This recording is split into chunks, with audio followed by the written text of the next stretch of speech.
तो दोस्तों कैसे हैं आप सभी लोग। स्वागत करते हैं एपिसोड नंबर 7 के साथ। आई होप आपको हमारी वीडियोस अभी तक पसंद आ रही होंगी। अगर हमारी वीडियो आपको थोड़ी सी भी पसंद आ रही है तो प्लीज़ हमारी वीडियो को लाइक करना तो मत भूलिएगा और चैनल को सब्सक्राइब कर बेल आइकन को ऑल पे सेट कर दीजिएगा ताकि नोटिफिकेशन आज तक पहुंचता रहे। और जिसने भी गाइस अभी तक हमारे इंस्टाग्राम पेज को फॉलो नहीं किया है, क्या कर रहे हैं यार, जल्दी से जाओ और फॉलो करो, लिंक आपको डिस्क्रिप्शन में मिल जाएगी। तो चलिए ज़्यादा टाइम वेस्ट नहीं करते हैं और चलिए आज इस एपिसोड को स्टार्ट करते हैं। तो लास्ट एपिसोड में देखा था कि किस तरीके से युता लिनमो का पीछा करते करते उसका बस का पीछा करते हुए उसके पास पहुंच जाती है और उसने उसके गेम के लिए एक चैलेंज कर देती है, लेकिन उस गेम में हार जाती है और शर्त के तौर पर लिनमो की एक बात मानेगी अब युतांग। और लेकिन जो लिनमो होता है वह उससे कुछ ना मांगते, उससे सिर्फ 10,000 रुपये मांगता है। रुपए नहीं, चाइनीज करेंसी तो डॉलर वो युआन मांगता है। तभी कहानी आती है प्रेजेंट में। ये सुनने के बाद युतांग का मूड कतई खराब हो जाता है और उसका मोबाइल चढ़ाती है और अपने मोबाइल से उसके मोबाइल में पैसे ट्रांसफर करना चालू कर देती है। और जैसे ही पैसे ट्रांसफर हो जाते हैं तो लिनमो का मोबाइल वापस करते हुए उससे कहने लगती है युतांग, मैंने तुम्हारे अकाउंट में पैसे डाल दिए हैं और तो और जो फाइल है उसमें मेरा नंबर भी तुम्हें मिल जाएगा। और अगर मैं तुम्हें बाद में कॉल करूँ तो उस कॉल का आंसर मत देना। कैसे मुझे भी नहीं पता ये मिसप्रिंट किया गया है या फिर ये ऐसा लिखा ही है कि मेरे कॉल का जवाब मत देना। तो भाई नंबर कौन देता है। और उससे कहने लगती है कि तुम भी मुझे कॉल मत करना और मेरा नंबर किसी को भी देना मत। और इतनी ज़्यादा बकवास सुनने के बाद लिनमो मन में सोचते कहने लगता है, मैं एम्परर के तौर पर इस वुमन जितना एरोगेंट नहीं हूँ। और युतांग का तो मूड कतई खराब होता है। वो वहां से उठती है और कहने लगती है, यहाँ पर मेरे बैठने के लिए जगह कम है तो मैं यहाँ से जा रही हूँ। तभी वो यानुई की सीट पर जाती है और यानुई से कहने लगती है, तुम यहाँ से उठो और दूसरी आगे वाली सीट पर चली जाओ। ये बात सुनने के बाद यानुई कतई शॉक हो जाती है और कहती क्या। और मन में सोचते हुए गुस्सा हो रही थी युतांग के इस बिहेवियर के साथ और मन में सोचते कहने लगती है, मैंने कितनी मेहनत कर करते इस जी जुआन के साथ अपनी सीट बुक की थी ताकि मैं इसके साथ बैठकर कुछ समय अकेले बिता सकूं, लेकिन जरा इस बिच को तो देखो, सन ऑफ बिच को, इस चुड़ैल को, ये मुझे उस फैट बॉय के सामने भेज रही है। ये तो वाकई में अपनी पावर का गलत इस्तेमाल कर रही है। लेकिन इतनी ज़्यादा पावरफुल है युतांग कि वो उसके सामने कुछ भी नहीं कर सकती और शांति से कुछ नहीं कहती है यानुई और शांति से उसकी बात मान लेती है। क्योंकि जो युतांग है वो बहुत तो गुस्से में उसे देखती है और कहती है, भाई जल्दी जा रही नहीं जा रही। और जो यानुई होती है मन में सोचते कह लगती है, मैं सभी के सामने इस तरीके से नहीं जा सकती, मेरी बेइज्जती हो जाएगी। लेकिन फिर भी ये आखिरकार जाओ युतांग जो ठहरी, इसको मैं गुस्सा नहीं दिला सकती। तभी जो जी जियान होता है वो यानुई से कह लगता है, यानुई जो लिनमो है वो तुमसे कुछ कहना चाहता है तो मैं वहाँ पर थोड़ी देर के लिए चले जाना चाहिए। ये बात सुनने के बाद यानुई कतई खुश हो जाती है और कह लगती है, ये तो वाकई में ज़्यादा अच्छा हुआ, ये जी जुआन है वो मेरी मदद करने में लगा हुआ है इस सिचुएशन से बाहर निकलने के लिए। अब ऐसा कह दिया है तो इससे मेरी बेइज्जती भी नहीं होगी। तभी यानुई वहाँ से चली जाती है और युतांग को सीट दे देती है और जाते हुए कहने लगती है, मैं लिनमो के साथ अपना जो अपनी जो बात है वो मैरिज कॉन्ट्रैक्ट है उसको क्लियर करना चाहती हूँ, ताकि उन्हें पता चल जाए कि जो हमारे ग्रैंड पेरेंट्स के द्वारा जो मजाक किया गया था वो उससे ज़्यादा कुछ भी नहीं है। लेकिन जो जी जुबान के ख्याल चल रहे होते मन में सोचते कह रहा होता है, ये तो वाकई मुझे बहुत ज़्यादा अच्छा हुआ कि अब मैं जा युतांग के साथ बैठ सकता हूँ। और स्माइल मारते उसे पटाने की कोशिश कर रहा होता है, जैसे कि अपनी ओरिजिनल दुनिया में लड़के लड़की को पटाने की कोशिश करते हैं ना। तभी युतांग उससे पहले बैठती है, तभी वह युतांग से कहने लगता है, मेरा नाम लिन जीजुआ है, लिन जिजुआन है। आखिरकार तुम्हें फ्री टाइम में क्या करना पसंद है। मैंने देखा है कि तुम काफ़ी ज़्यादा गेम खेलने में बहुत ज़्यादा अच्छी हो, क्या तुम मेरे साथ भी गेम खेलना चाहोगे। लेकिन इतनी ज़्यादा बकवास सुनने के बाद युतांग का मूड कतई खराब हो रखा होता है पहले से ही और वो कहने लगती है, अपना मुंह बंद कर लेनी, तेरी चौंच जैसे मुंह में कतई भुट्टा घुसेड़ दूँ। इसको बनाना समझ लो भुट्टा, आपको कुछ लोग समझ गए होंगे। और ये बात सुनने के बाद जीजून कतई डर जाता है और वहीं पर कप कपा के बैठ जाता है। लेकिन दूसरी तरफ युतांग वहाँ पर बैठने के बाद मन में सोचते कहने लगती है, अगर मुझे पहले पता होता कि इतना ज़्यादा लाउड होने वाला है, और जरा देखो सही इसके पास से कितनी ज़्यादा स्मेल आ रही है परफ्यूम की, तो मैं उस फैटमैन के बगल में ही बैठना ज़्यादा पसंद करती अगर मुझे ये पहले से पता होता। आखिरकार अगर मैं फैटमैन के बगल में बैठती और उसके अपना सर टिकाकर बैठती तो वो कम से कम कंफर्टेबल और सॉफ्ट तो महसूस होता मुझे। भाई साहब मतलब देखो सही क्या सोच रही है, उसे तकिए की तरह इस्तेमाल करने की सोच रही है। तभी जो बस होती है वो अपनी डेस्टिनेशन पर पहुंच जाती है और जितने भी मेंबर्स होते हैं बस से बाहर निकलते हैं और माउंटेन को देखते हैं तो वो कहने लगते हैं, वाह ये कितना ज़्यादा बड़ा है वास्तव में। आखिरकार हम इतने ज़्यादा हाई माउंटेन को किस तरीके से क्लाइम करने वाले हैं।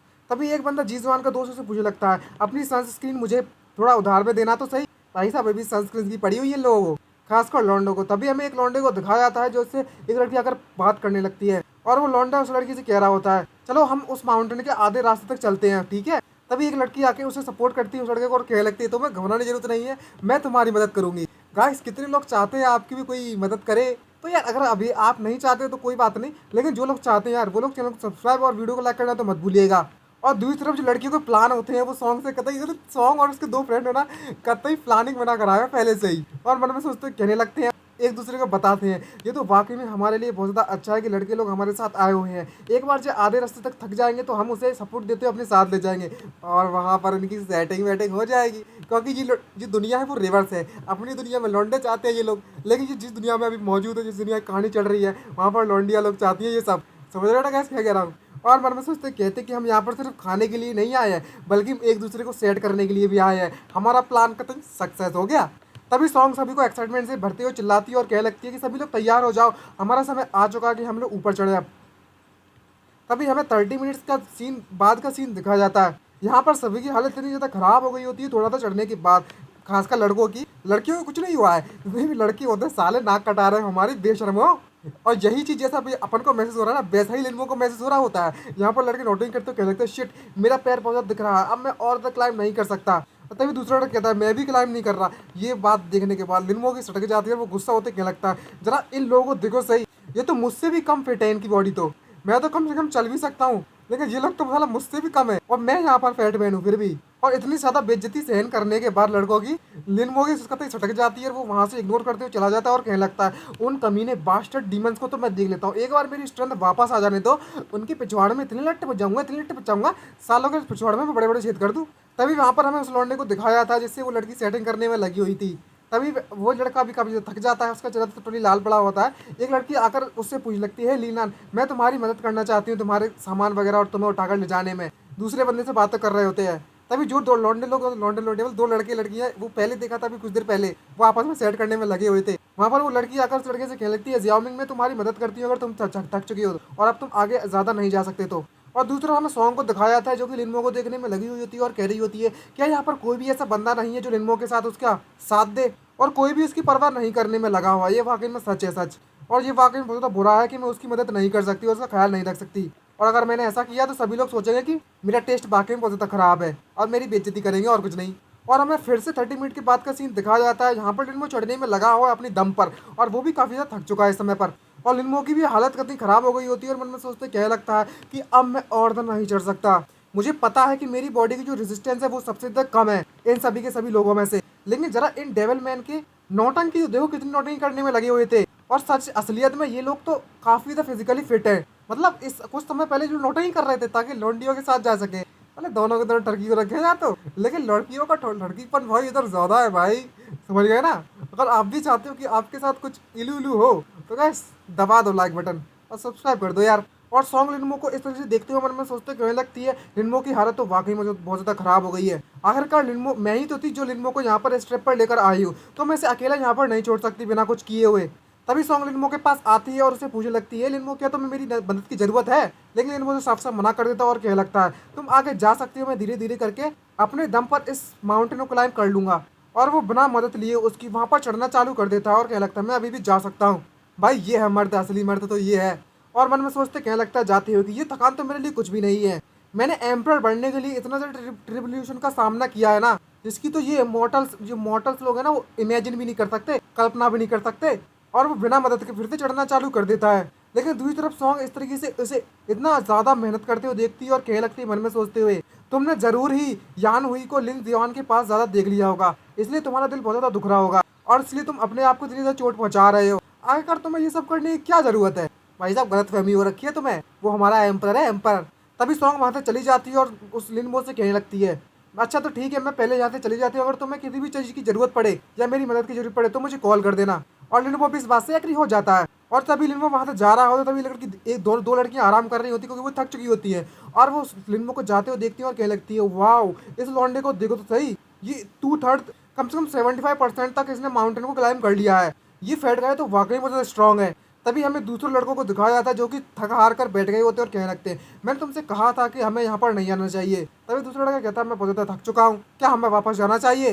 तभी एक लड़का कहने लगता है मैं तो इसको कम से कम कुछ मिनटों में ही कंप्लीट कर लिया होता। लेकिन जो लड़के होते हैं वो काफ़ी थक चुके होते हैं, हमें जवान को दिखाया जाता है जो कि वापस जा रहा होता है और कहने लगता है मैं वापस घर पर जा रहा हूँ। लेकिन सॉन्ग उनको रोकने की कोशिश करती है और उससे कहने लगती है नहीं तुम अभी मत जाओ, हमें अभी भी डिनर करना, डिनर के बाद तुम लोग जा सकते हो।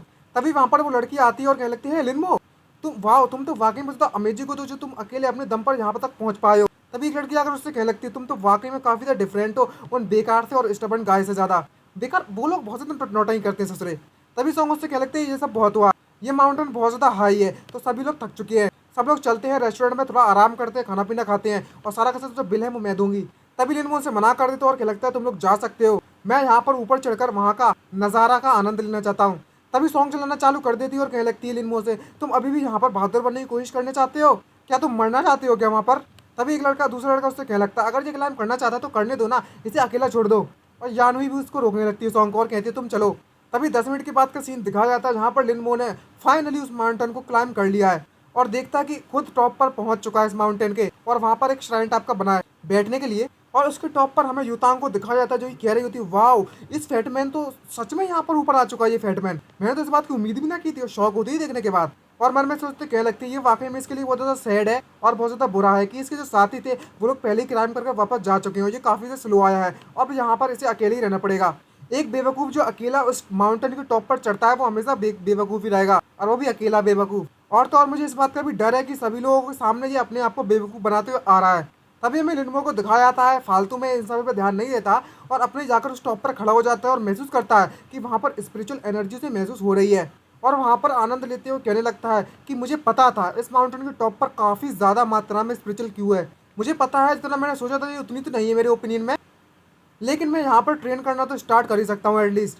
और वो खुश होते हुए क्या लगता है, अब मुझे लगता है कि मैं यहाँ पर जीत चुका हूँ डीमन लॉर्ड, आखिरकार मैंने एक ऐसा जगह ढूंढ ही ली यहाँ पर मैं स्पिरिचुअल एनर्जी को इकट्ठा कर कर अपनी बॉडी को फिट बना सकता हूँ। जब तक मैं अपनी बॉडी को ट्रेन कर सकता हूँ तो उससे कोई फर्क नहीं पड़ता कि मुझे कितना ज़्यादा समय लगने वाला है, लेकिन मैं एक दिन ज़रूर टॉप पर पहुँचूंगा। और वो वहाँ पर जितनी भी स्पिरिचुअल एनर्जी होती है उसे एब्जॉर्व करना चालू कर देता है। तभी अचानक से वो कर ही रहा तो अपना काम पीछे से आकर युतांग उस पर हाथ रखती कंधे पर और उससे पूछने लगती है, आखिरकार तुम क्या करने की सोच रहे हो। लेकिन वो उससे क्या लगता है, मैं यहाँ पर आनंद ले रहा हूँ यहाँ के नज़ारे का। तभी युतांग मन में सोचते कहने लगते हैं, ये फैटमैन तो वाकई बहुत ज़्यादा बोरिंग है और इसका चेहरा हमेशा पत्थर की तरह दिखता है और हमेशा कम कहता है। लेकिन दूसरा लिनमो मन में सोचते क्या लगता है कि ये जो वूमेन है वो वाकई में बहुत ज़्यादा बोरिंग है। मेरी पास्ट लाइफ में इमोर्टल वर्ल्ड में वहाँ पर मैंने ऐसे न जाने 10,000 लोगों को तो आराम से मार दिया होता। तभी जो युतांग होती है वो लिनमो से कहने लगती है, हे फैटी ये जगह मैंने अपने कब्जे में ले ली है, तुम यहाँ से जा सकते हो अकेले। तभी लिनमो उससे क्या लगता है, मैं और ज़्यादा नहीं चल सकता तो क्यों ना तुम मुझे अपनी पीठ पर बैठाल कर नीचे ले जाओ। ये सुनने के बाद युतांग के कभी शौक उड़ जाते हैं और कहने लगती है, क्या तुम चाहते हो कि मैं तुम उठाकर ले जाऊँ, मर जाओगी। और वो उससे कहने लगती है, अच्छा ठीक है आज मैं यहाँ पर फ्री हूँ, मैं तुम्हें यहाँ पर आज़ाद करती हूँ, लेकिन कल से तुम मेरे कंपनी रहोगे और मेरे गेम में मेरा पार्टिसिपेट करोगे। और मैं यहाँ पर रहते हुए बोर हो चुकी हूँ और अपना सैंडविच की तरफ फेंक देती है और कहने लगती है मैं वापस जा रही हूँ। और जैसे ही जो लिनमो होता है उस पैकेट खोलता है तो उसमें लेफ्ट ओवर सैंडविच बड़ा बचा होता है और तभी लिनमो उसके झूठे कूटे सैंडविच को खाना चालू कर देता है और कहने लगता है, मैंने तो उस मरे हुए बीस्ट की बॉडीज को आई मीन कॉप्स को भी खाया है अपनी ट्रेनिंग के दौरान, तो आखिरकार ये क्या चीज़ है मेरे लिए, ये तो वही चीज़ है जो मुझे बॉडी के लिए बहुत ज़्यादा ज़रूरी है। तो चलो अब हम अपने इस बॉडी के मैरों को क्लीन करना स्टार्ट कर देते हैं और वहीं पर कल्टीवेशन करना स्टार्ट कर देता है। तभी नाइट का सीन हमें दिखाया जाता है उस होटल पर। यहाँ पर लिनमो ने सॉन्ग को कॉल कर कह दिया होता है कि वह उसके साथ वापस नहीं जा रहा है। ये सुनने के बाद सॉन्ग कभी बहुत ज़्यादा शौक होती है और कहने लगती है, वाह लिनमो तुम सच में नहीं जा रहे हमारे साथ, क्या अपने आप को तुम बेवकूफ़ मत बनाओ। तभी जो लिनमो होता है वो सॉन्ग से कहने लगता है, ये जगह काफ़ी अच्छी है और मैं यहाँ पर कुछ दिनों के लिए और रुकना चाहता हूँ इन छुट्टियों के दिनों में। लेकिन सॉन्ग उसकी बात मान जाती है और कह लेता है, अच्छा ठीक है अगर ऐसी बात है तो मैं किसी भी चीज़ जरूरत पड़े तो मुझे कॉल कर देना। तभी वो मोबाइल में कॉल लगाता है अपनी आंट लिली को और कहने लगता है, चलो अपनी आंट को और बता देता हूँ। और वो आंट से कहने लगता है, मेरी बात ध्यान सुनो, मैं यहाँ पर हॉलीडेज़ के लिए रुकने वाला हूँ। उसकी आंट भी उससे एग्री हो जाती है। और तभी लिनमो रिसेप्शन पर जाता है और रिसेप्शन वाला उससे कहने लगता है, सर मैं आपके लिए क्या कर सकता हूँ। तभी लिनमो उससे पूछता है, यहाँ पर 2 महीने के रुकने के लिए एक रूम का कितना लगेगा महीने 2 महीने के लिए। तभी ये बताता है कि टोटल पैकेज कॉस्ट है 8,000 युआन, वो भी 2 महीनों के लिए। तभी लिनमो वहाँ पर 2 महीने के लिए इस रूम का बुक कर देता है और इसी तरह से लिनमो वापस से अपनी ट्रेनिंग चालू कर देता है उसी दिन से, और उस माउंटेन को डेली उतरना चढ़ना और टॉप पर जाकर कल्टीवेशन की प्रैक्टिस करना और स्पिरिचुअल एनर्जी को एब्जॉर्ब करना और घर पर आकर जिम में एक्सरसाइज करना। तभी हमें 2 महीने के बाद का सीन दिखाया जाता है। यहाँ पर जो सॉन्ग होती है वो लिनमो के लिए लिनमो को लेने के लिए आ गई होती है और उससे कह रही होती है कॉल पर, मैं वहाँ पर जल्दी पहुँचने वाली हूँ, तुम अपने बैग्स वगैरह पैक कर लो फटाफट। तभी लिनमो उससे कहने लगता है, मैं अभी जाकर फटाफट से पैक करता हूँ, तुम जल्दी से आ जाओ, और वैसे तुम्हारा बहुत बहुत शुक्रिया जो तुम मुझे लेकर आ रही हो। तभी सॉन्ग उससे कहने लगती है, आखिरकार तुम मेरे टेबल कंपेनियन जो ठहरे तो ये मेरी ड्यूटी बनती है कि मैं तुम्हें यहाँ पर तुम्हारी थोड़ी सी मदद करूँ। और बहुत ज़्यादा गुस्सा हो रही होती, कहते हैं इस कमीने लिनमो को दिखोस रही, इन पूरे के पूरे हॉलीडेज़ के दिनों में मैं तुमसे बिल्कुल भी कांटेक्ट में नहीं आ पाई, और जो यूतांग उसने मुझे बहुत ज़्यादा अब्यूज़ किया, तो चाहे कुछ भी हो जाए आज मुझे तुम्हें जो यूतांग के पास लेकर जाना पड़ेगा, कोई फ़र्क नहीं पड़ता कैसे। तभी हमें लिनमो की बॉडी को दिखाया जाता है, जो कि जिसकी फेट बॉडी होती है ना, वो कतई 6 पैक आई मीन 8 पैक वाला बंदा बन चुका होता है और मन में दोस्तों कह लगता है मेरी बॉडी इस ट्रेनिंग के दौरान काफ़ी ज़्यादा बदल चुकी है, लेकिन मेरी बॉडी के अंदर जो स्पिरिचुअल एनर्जी है वो अभी भी काफ़ी ज़्यादा कम है। मुझे लगता है मेरी ट्रेनिंग अभी भी मुझे कंटिन्यू रखनी पड़ेगी और अभी मुझे mid core high school student के तौर पर अपनी लाइफ बितानी होगी। भाई साहब हमारा लिनमो कतई हैंडसम बन गया छे। और इसी हैंडसमनेस के साथ हमारा ये एपिसोड खत्म होता है। आई होप आपको वीडियोस पसंद आई होगी। अगर पसंद आई है तो लाइक एंड सब्सक्राइब करना मत भूलिएगा। और नेक्स्ट एपिसोड में पता चलेगा आखिरकार ये हैंडसमनेस लिनमो की कितनी लौंडिया को मारेगी। जिसने भी हमारे इंस्टाग्राम को फॉलो नहीं किया जाइए यार, किसका इंतजार कर रहे हो, फॉलो कर लीजिए। तो मिलते हैं नेक्स्ट वीडियो में। आज के लिए इतना ही, बाय बाय, सीनोरा साइनिंग आउट।